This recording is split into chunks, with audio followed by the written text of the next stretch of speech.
भी और मन को भी स्वस्थ रखने के लिए विश्वास रखिए। जो नियमित 20 मिनट प्राणायाम करते हैं, अनुलोम विलोम या कपालभाति, उन्हें कोई बीमारी नहीं लगेगी और उनका शरीर, उनका मन घंटों बैठने पर भी, घंटों काम करने पर भी थकावट अनुभव नहीं करेगा।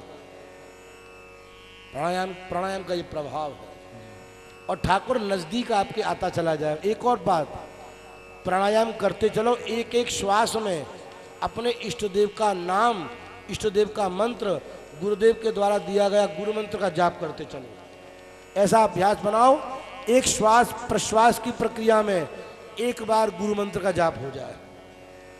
श्वास श्वास पर नाम भज, व्यर्थ श्वास मत खोय, ना जाने या देह को आवन हो ये न हो। एक एक श्वास पर ठाकुर जी का नाम लो। लगभग 24,415 श्वास व्यक्ति 24 घंटे में लेता है। आप कम से कम 25,000 ठाकुर जी का नाम जाप तो करो। राधे कृष्ण कृष्ण कृष्ण राधे राधे, राधे श्याम श्याम श्याम राधे राधे।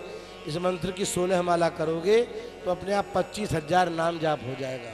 या फिर 25,000 अपने गुरु मंत्र का जाप करने का निश्चय करो। या हरे कृष्ण हरे राम राम राम हरे हरे, हरे कृष्ण कृष्ण कृष्ण हरे हरे। इसकी भी 16 माला करने का नियम बनाओ तो 25,000 नाम जाप हो जाएगा। संत लोग तो 1-1 लाख नाम जाप करते हैं रोज का। 64 माला जाप करते हैं, 16 चौका 64। आप 1 लाख नहीं कर सकते, 16 माला ही कर लो। कम से कम जितनी श्वास ले रहे हो, 25,000 नाम जाप करने पर श्वास से ज्यादा नाम लेना आपको चाहिए, ताकि आपका हृदय पवित्र होता चले। प्रत्याहार, जो खाने योग्य वस्तु है उसी को खाइए, जो त्यागने योग्य वस्तु है उसको त्यागिए। अभक्ष को त्यागिए, नॉन वेज कभी ग्रहण मत करो, शुद्ध शाकाहारी बनिए। और आपके आस पड़ोस में कोई है भी यदि मांस भक्षी, तो उनको समझाओ मांस पशुओं का भोजन है, मनुष्यों का भोजन तो रोटी दाल चावल साग है। सात्विकी भोजन करिए, आप पशु मत बनिए। पशुओं का भोजन करोगे तो आपकी बुद्धि पशुओं जैसी हो जाएगी, और मानवीय भोजन करोगे तो आप मनुष्य बने रहोगे। और मनुष्य बन करके जब उदारता बरतोगे तो आप देववत हो जाओगे, देवताओं के समान हो जाओगे। प्रत्याहार, एक और बात ध्यान रखना, भोजन कम करना, संतुलित करना, संयमित करना और मधुर करना। मित भोजन, संयमित भोजन, संतुलित भोजन और मधुर भोजन। भोजन की 4 प्रक्रिया है। कम खाओ, संतुलित खाओ, संयमित खाओ, पर मधुर खाओ। मीठा खाने का भोजन क्या है? क्या तात्पर्य मीठा खाने का? क्या 250 ग्राम रबड़ी रोज चाहिए? नहीं। जब भोजन करो तब शांति में भोजन करो, क्लेश में भोजन मत करो, हबड़ दबड़ में भोजन मत करो, हल्ला गुल्ला में भोजन मत करो, घरवाली से लड़ते झगड़ते हुए भोजन मत करो। भोजन के समय बिल्कुल शांत। मैं बहनों से, माताओं से, बेटियों से प्रार्थना करूंगा कि भोजन के समय घर में ऊंची आवाज में किसी से न बोलें। भोजन और शयन, ये 2 समय ऐसे हैं, इनमें यदि ऊंची आवाज में बोले तो झगड़ा जरूर होगा, और झगड़ा इतना बड़ा हो जाएगा कि न तू तेरा न मैं मेरा। भोजन के समय बिल्कुल शांति। जब पति के समक्ष भोजन परोसती हैं आप, या बच्चों के समक्ष भोजन परोसती हैं आप, तो बड़ी शांति से परोसिए। बच्चों को आराम से भोजन करने दो, और आप भी आराम से भोजन कर सकें, ये विचार अपने मन में बना करके रखो। कोई आ भी जाए उसको प्रतीक्षा करने दो। शांति से किया हुआ भोजन ही मधुर भोजन कहलाता है। और तो और कोई नौकर भी भोजन कर रहा हो तो उसको भरपेट शांति से भोजन करने दो, बीच में डिस्टर्ब मत करो, आराम से भोजन करने दो। मैंने दिल्ली में देखा एक सज्जन के यहाँ नौकर को बेचारे को रोटी खाने का समय नहीं है, बार बार आवाज लगा रहे हैं, इधर आ जा, कहाँ भाग गया, काम पर ध्यान नहीं देता है। अरे रोटी तो खाने दो उसको, कम से कम रोटी खाएगा तो काम करेगा। पेट के लिए ही तो काम कर रहा है और उस पेट को भी भरने नहीं दे रहे हो तो आप अन्याय कर रहे हो। भोजन के समय शांति बरतिए, इसी प्रकार शयन के समय शांति रखिए। पति पत्नी शयन के समय शांति पूर्वक सोएंगे तो झगड़ा घर में होगा ही नहीं। पर देवियों को सोते समय ही झगड़ा याद आता है, दिन भर की कहानी स्टोर करके रखती हैं। जब सोने का नंबर आया तो चैप्टर खुलना शुरू, फिर वो घड़ी को नहीं देखती 2:30 बज रहा है कि 3 बज रहा है। आपकी माँ ने मुझसे ऐसे कहा, आपकी बहन ने मुझसे ऐसे कहा, आपने ऐसा ऐसा किया, तब आपके पिताजी ने मुझसे ऐसे ऐसे कहा, मेरे नाम कुछ नहीं है, सारा नाम तुमने अपने भाई के नाम कर रखा है, सारी प्रॉपर्टी को। सारे झगड़े सोते समय याद आएंगे। परिणाम न बहन सो पाई न बेचारा भैया सो पाया, झगड़ा आपस में पति पत्नी में हो गया। इतना झगड़ा हुआ कि सवेरे होते होते घर वाले ने कहा कि तू अटैची उठा और अपने पीहर को जा, कंटक कटे। तो भोजन और शयन दोनों में माधुर्य बरतिए, शांत रहिए। माधुर्य तो हर समय बरतना चाहिए, पर ये 2 पेटेंट टाइम है, महत्वपूर्ण समय है, जिसमें भरपूर शांति प्रयास पूर्वक बनाए रखिए। वृंदावन बिहारी लाल की जय। धारणा, पक्की धारणा बनाओ कि आपको श्रेष्ठता के साथ में, मजबूती के साथ में इसी जीवन में ठाकुर जी की प्राप्ति करनी है। ध्यान रहो कहीं भी, पर वृंदावन का ध्यान करते रहो कि आप 84 कोष की परिक्रमा लगा रहे हो, वृंदावन की परिक्रमा लगा रहे हो, रंग बिहारी का दर्शन कर रहे हो। अरे जगन्नाथपुरी में भगवान जगन्नाथ को, सुभद्रा मैया को, बलराम जी को प्रणाम कर रहे हो, गंगा सागर में गोता लगा रहे हो, भगवती कामाक्षा के दर्शनों के लिए भीड़ में खड़े हुए हो, लेकिन मजबूती से धैर्य पूर्वक पसीने सहन करते हुए भी, पहुंच पहुंच करके भी हम तो खड़े रहेंगे, दर्शन करके ही बाहर निकलेंगे। ये ध्यान करोगे तो क्या होगा? बोले बुरा चिंतन आपके दिमाग में नहीं आएगा। बुरे चिंतन को हटाने के लिए अच्छा ध्यान, अच्छा चिंतन दिमाग में रखना पड़ेगा। समाधि भले ही 15 मिनट का समय मिले, आंख बंद करके चुपचाप निर्विकार निर्विचार रहने का प्रयास करो। प्रातः काल की बेला में 3:30 से 6 बजे के बीच में जो समय मिल जाए, 15 मिनट भी समय मिल गया तो आपको 24 घंटे के लिए एनर्जी मिल जाएगी। ये अष्टांग योग है। इसका पालन करने वाले व्यक्ति को इस जीवन में भी और परलोक में भी परम सुख की उपलब्धि होगी। वृंदावन बिहारी लाल की।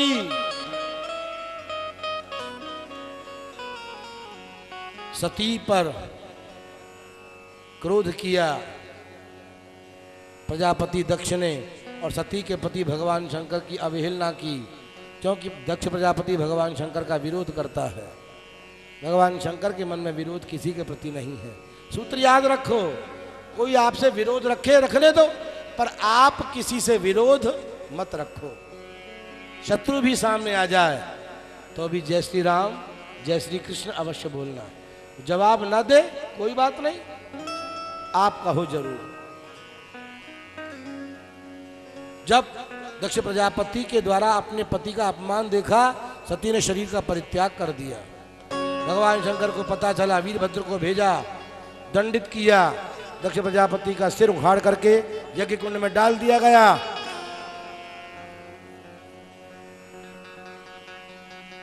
यज्ञ का विध्वंस हो गया। ऋषियों ने भगवान के शंकर के सेवकों को भगा दिया। यज्ञ अपूर्ण रह गया। देवता लोग भगवान शंकर के पास में गए, कहा प्रभु यज्ञ को पूरा करा दो। भगवान शंकर को अपने पति हैं भगवान शंकर, पत्नी है सती, पत्नी के न रहने पर क्रोध आया था और इसलिए यज्ञ विध्वंस करा दिया। देवताओं ने स्तुति की, भगवान रीझ गए, कहा जाओ यज्ञ पूरा हो, और स्वयं पहुंच गए। दक्ष प्रजापति के धड़ पर बकरे का सिर लगा दिया, जीवित कर दिया, आशीर्वाद दे दिया। नारायण भी प्रसन्न होकर के प्रकट हो गए और यज्ञ पूर्ण हो गया। ध्यान रखो, शंकर और श्री कृष्ण दोनों भिन्न भिन्न नहीं हैं, दोनों एक हैं। शंकर की आराधना करते करते श्री कृष्ण की भक्ति को प्राप्त करो और श्री कृष्ण की भक्ति करते करते भगवान शंकर को प्रसन्न किए रखो। जब दोनों प्रसन्न रहेंगे तो आपको जीवन में आनंद प्राप्त होगा। बाकी सारे देवता भोग देने वाले हैं, लेकिन भगवान शंकर और नारायण ये मोक्ष देने वाले देवता हैं।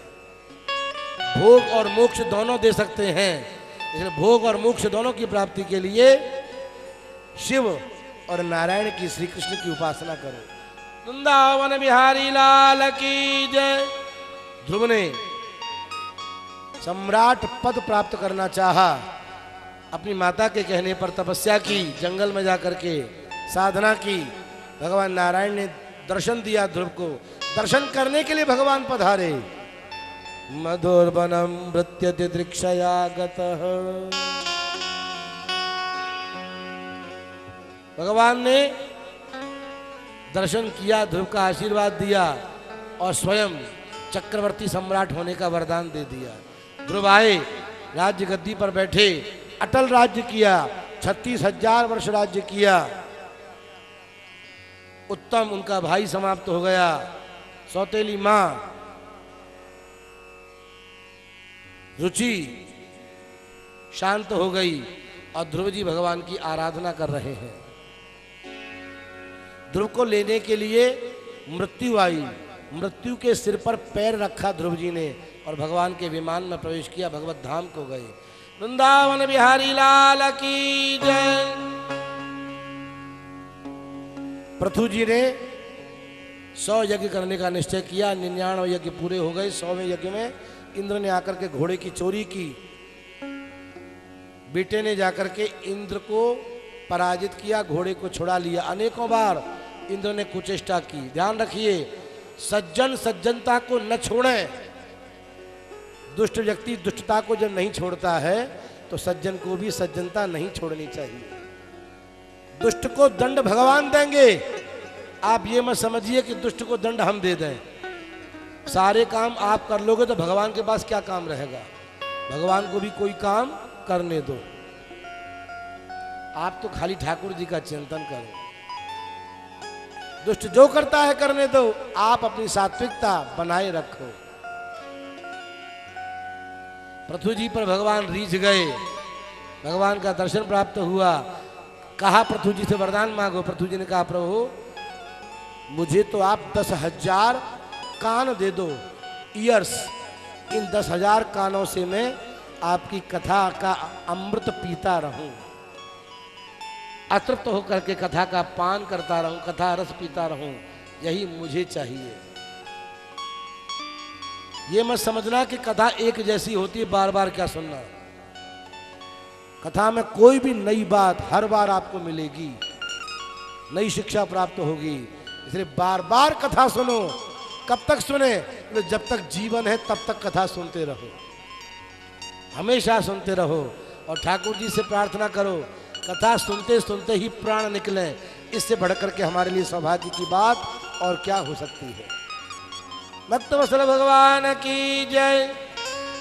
प्रचेता गणों पर भगवान शंकर का अनुग्रह हुआ, रुद्र गीत प्रदान किया और प्रचेताओं ने भगवान नारायण की कृपा को, दर्शन को प्राप्त किया। इधर प्राचीन बरही को नारद जी ने समझाया, पुरंजनोपाख्यान कहा। राजन एक सूत्र में समझ लीजिए, कृतांतस्य दूती जरा कर्ण मूले वक्तीति सर्वे तु लोका शृणुध्वम् परस्त्री परद्रव्यवांछां त्यजध्वम् भजध्वम् रमानाथ पादारविंदम्।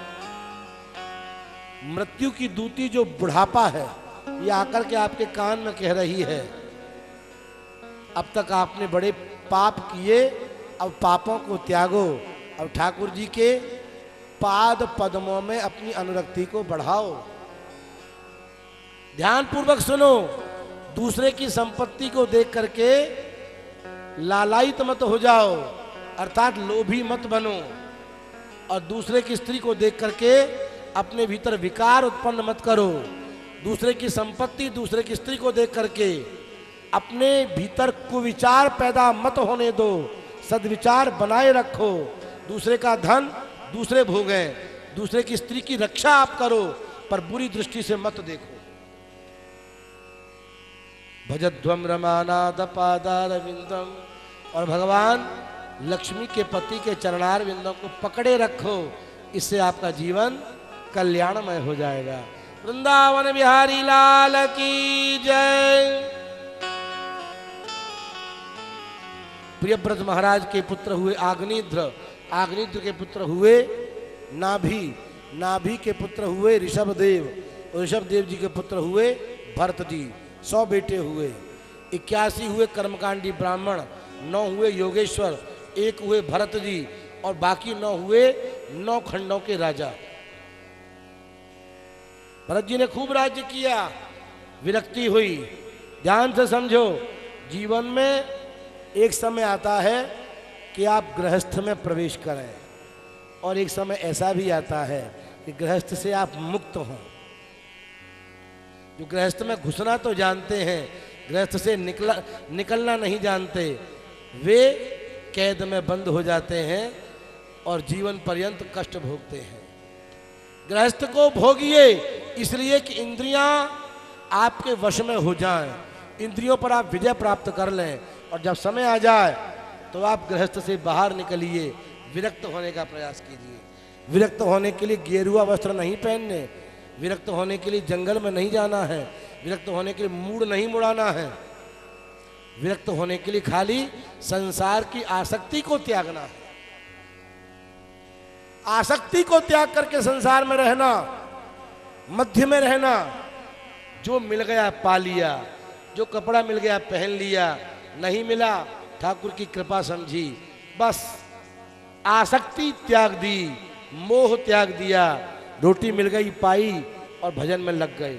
इसी का नाम वैराग्य है। इस वैराग्य को धारण करो, ये जरूरी है। भरत जी को भी वैराग्य हुआ, जंगल में आए, तप किया, मृगी को देखा, हिरणी को देखा, जो उधर में बच्चे को लिए हुए है। सिंह की दहाड़ मृगी ने सुनी, पानी में कूद पड़ी, बहने लगी। भय से युक्त होने के कारण मृगी के प्रसव हो गया, बालक बाहर निकल आया, पानी में डूबने लगा।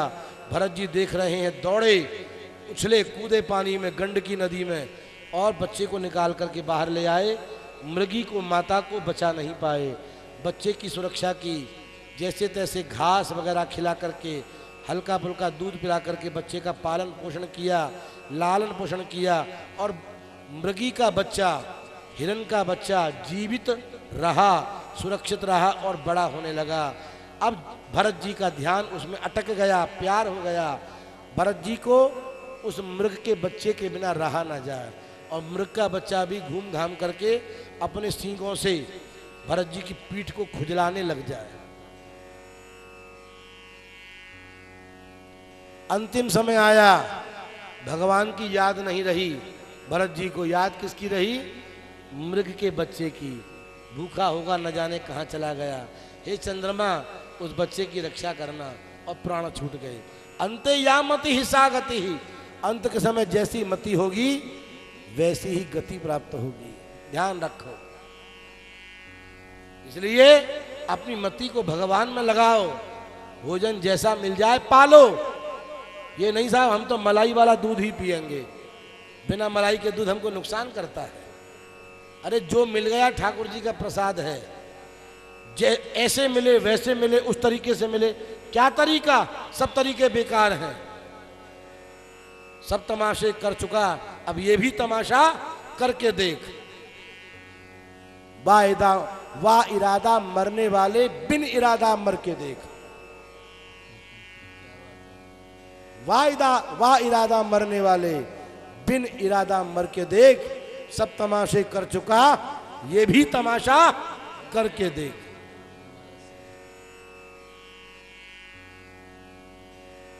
इसलिए जीवन जैसे चल जाए इसको निकालिए, अपने स्वभाव में रूढ़िवादिता मत लाओ कि हम वैसे रहेंगे, हम ऐसे रहेंगे, हम ये कर, बस।